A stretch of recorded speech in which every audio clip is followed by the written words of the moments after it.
অনুকূল শৰ্মাদেৱ। আমি তেখেতক মঞ্চলৈ আদৰি আনিবলৈ দিলীপ তালুকদাৰক অনুৰোধ জনাইছোঁ।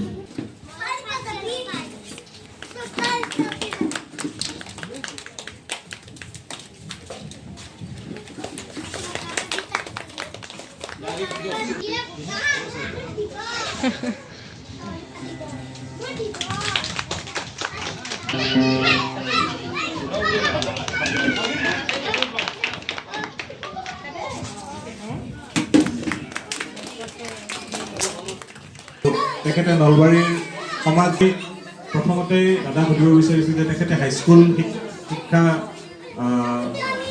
মানে হাইস্কুল পৰীক্ষাত মেট্ৰিক পৰীক্ষাত তেখেতে ইংৰাজীত লেটাৰ নম্বৰ পাই পাছ কৰিছিল ফাৰ্ষ্ট ডিভিজনত, আৰু ইংৰাজীটো তেখেতৰ প্ৰিয় ছাবজেক্ট বুলি মই গম পাইছোঁ, কিন্তু আন আন ছাবজেক্টৰ প্ৰতিও তেখেতৰ নিচা আছে। প্ৰথমতে মই আপোনাক হাইস্কুলৰ জীৱনৰ অকণমান কথা ক'বলৈ অনুৰোধ জনাইছোঁ। উপস্থিত সমূহ ব্যক্তিকে মোৰ নমস্কাৰ জনাইছোঁ। যদিও মই হাইস্কুলীয়া জীৱনত বৰ দুষ্ট আছিলোঁ, কিন্তু মই যেতিয়া টিউশ্যন আৰম্ভ কৰোঁ, গড়জনত তেতিয়া কম্পিটিশ্যন হৈছিল একাংক নাটক, গতিকে তেওঁ মোক মই অলপ দুষ্টামিটো অলপ বেছি আছিল মোৰ, গতিকে দুষ্টামি কৰি ফুৰাৰ কাৰণে তেওঁ ক'লে যে এইবিলাক দুষ্টামি পিছত হ'ব, আগে তুমি আমাৰ লগত আহি অলপ নাটকত লগা, এইবুলি তেওঁ নাটকলৈ আনিছিল। জড়িত না ছাৰসকলে সেইটো দায়িত্ব দিছিল যে তই জড়িতা জড়িতনাৰ পিছত মুনীন বৰ্মনে আনিলে কি বোলে প্ৰমদাৰ, আৰু তাৰপিছত ক'লে জীৱনত নিজাকৈ নাটক কৰা লিখা এইবিলাক পিছত লাগিলোঁ। তাহলে আঠিয়া কলৰ থৌডালেৰে কোবাব লাগে মূৰৰ পিছফালে, আঠিয়া কলৰ থৰেৰে কোবালে তেজ নোলায়, কিন্তু স্পাইনডাল ছিঙি মৰি যাব। এইটো কথা মই বৰ অন্তৰেৰে গ্ৰহণ কৰিলোঁ, বোলে এইটো ঠিক হ'ব। এইটো ঠিক কৰি ছাৰক মাৰ্জাৰ কৰাৰ কাৰণে মই আঠিয়া কলত থৰেডাল সংগ্ৰহ কৰিলোঁ। কৰি বৰ্তমান য'ত ইনকাম টেক্সৰ অফিচ আছে তাতে এখন বাঁহৰ দলং আছিলে, সৰু আগতে খাৰা ভঙা আছে। এই দলঙৰ তলত মই সন্ধিয়া ছুটি থাকিলোঁ। ছাৰৰ এখন ৰভাৰ চাইকেল আছিল, সেই সময়ত ৰভাৰ চাইকেলৰ বৰ গ্লেমাৰ ৰভাৰ চাইকেল আছিল। ছাৰে টাউনৰ পৰা সিফালে আহি সন্ধিয়া ময়ো দলঙৰ তলৰ পৰা ওলাই 2 হাতেৰে পূৰ্ণ হতীয়া কোব মাৰি দিলোঁ ছাৰৰ গাত। কিন্তু কি হ'ল, এইমটো অলপ গোলমাল হ'ল, কোবটো ছাৰৰ ডিঙিত নপৰিল, পিঠিৰে চুচৰি গৈ কেৰিয়াৰত পৰিল, কেৰিয়াৰখন ভাঙি গ'ল, আৰু ছাৰ অলপমান পৰা যেন হ'ল। উঠি তাৰপিছত মই গ'ল কথা গ'ল। তাৰপিছত মই ভাবিলোঁ কি স্কুলত আৰু যাব নোৱাৰি, গ'লে ছাৰে মোক আধা মৰা কৰিব। বহুদিন থাকি এওঁৰ আগত মনৰ আগত আহি নকৈ পঠালে যে তাৰ যি হৈছে তাক আহিব পাৰি স্কুলত। তেনেকুৱাকৈ কওঁতে 2 মাহমানৰ মূৰত আৰু ক্লাছলৈ গ'লোঁ, ছাৰক গট কৰা নহ'ল। তাৰপিছত কি হ'ল, এই কথাটো মনত অলপ লাগি থাকিল, এই গুৰুবোধৰ কথাটো লাগি থাকি তাৰপিছত মোৰ এটা কোচিং চেণ্টাৰ আছিল, সেই কোচিং চেণ্টাৰত ছাৰৰ ল'ৰা পঢ়াব দিলে। ছাৰে নিদিয়ে যে ইয়াক তুমি পঢ়ো, তাক পঢ়ালোঁ আৰু তাক ক্লাছত। তাৰপিছত আমি গীতটোৰ পৰা আকৌ কথা আৰম্ভ কৰিম। প্ৰীতিস্মিতা।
বেলেগে কৰি দিলে সেইখিনি কথা আমি কিবা অলপ দুই চাৰি এষাৰ কৈ তাৰপিছত পণ্ডিত হওঁ বা জনা মানুহ হৈ বহি থাকোঁ, মেল মিটিং কৰোঁ, সেই এটাতকৈ বেছি নাই।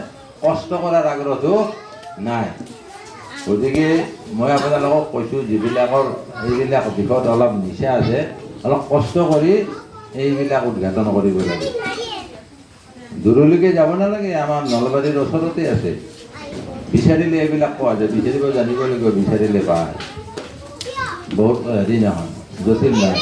কেৱল কথা হ'ল কি পইচাটো নিজৰ যাব, সময় নিজৰ যাব, আৰু গাঁৱৰ মানুহে হয়তো অলপ চলপ গালি চালি খাব লগা হ'ব পাৰে। এইখিনি বস্তু আছে আমাৰ নলবাৰী অঞ্চলতে আছে। ৰবাব টেঙাৰ বাকলিত লিখা পুৰণি পুথি। ৰবাব টেঙা মানে আমি ভোকমা টেঙা বুলি কওঁ নহয়, তাৰে বাকলিত লিখা সিও এটা শৈলী আমাৰ এই অঞ্চলত প্ৰচলিত আছিল। বেছিভাগ আছে বস্তু আমাৰ সাঁচিপাতত। সাঁচিপাততে পুৰণা পুথিবিলাক লিখা আছে।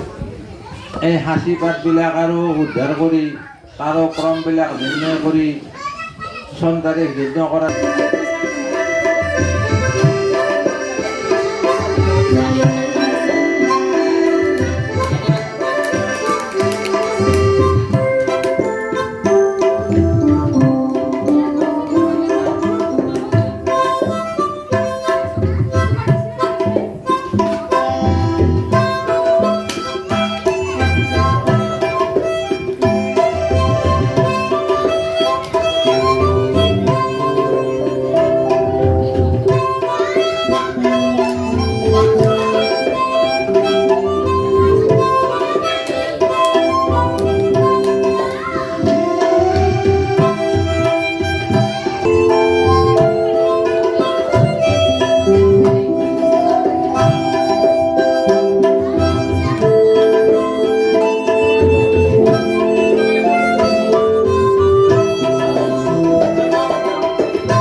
প্রাণ মাধুরী ভূতরি ভূতরি দেওয়া প্রেমাজুরি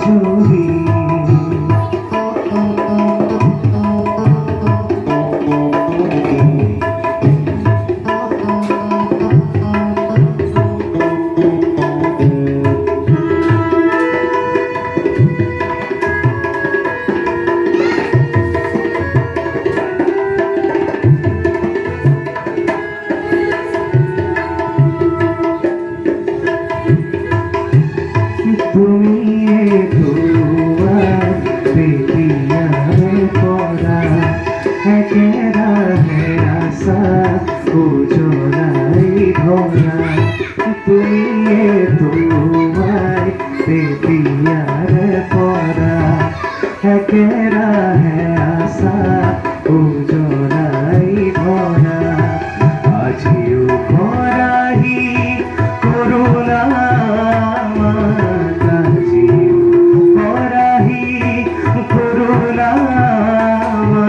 দিয়া প্রেম দিল দুধারি প্রাণ মাধুরী ভূতরি ভূতরি দেওয়া প্রেমাজুরি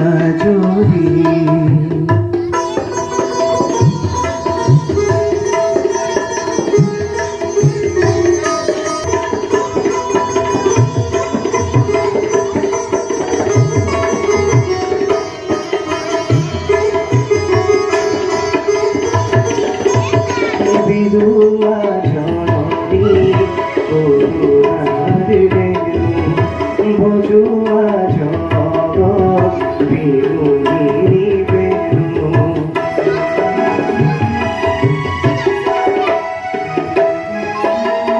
বিদুয়া জননী করুণার বেণু ভজুয়া জগৎ বিনুনি বেণু অজানি উৎস স্তব্ধ জগৎ অজানি উৎস স্তব্ধ জগৎ মোহর বিপনি পালি প্রাণ মাধুরী ভূতরি ভূতরি দেওয়া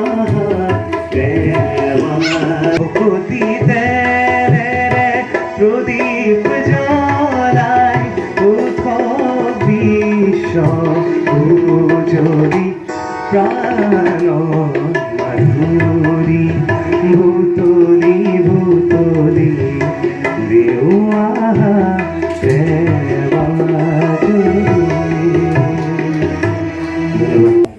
পল অনুপলকৈ সময়বোৰ পাৰ হৈ গ'ল আঙুলিৰ ফাকেৰে পাৰ হৈ গ'ল কিন্তু পথাৰবোৰ সেউজীয়া হৈ নুঠিল পথাৰবোৰ সেউজীয়া হৈ নুঠিল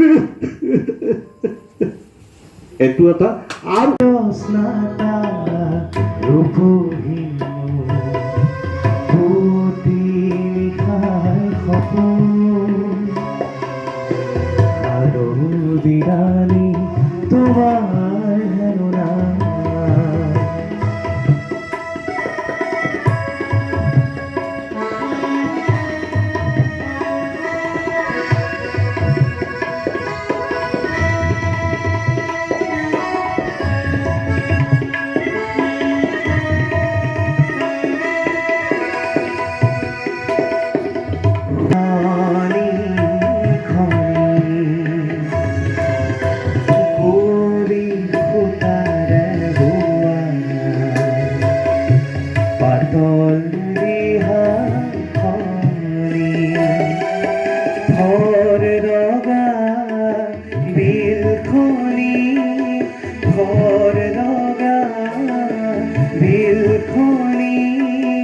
তোমাৰ হুয়ানি দাপন আৰো দিদানি তোমাৰ হেনা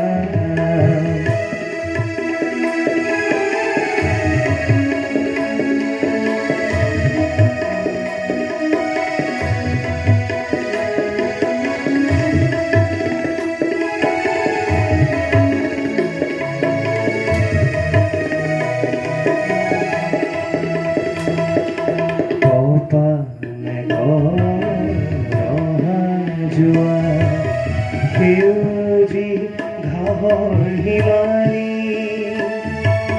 সোণালীৰ শৰালীৰে যা তুমিয়ে আনিবা কিজানি শেৱালি কোমল হাঁহিতি মাৰি সৰাহি সাজু গাচোন আৰু বিৰাণী তোমাৰ হেৰুনা তুমি মোক নিচে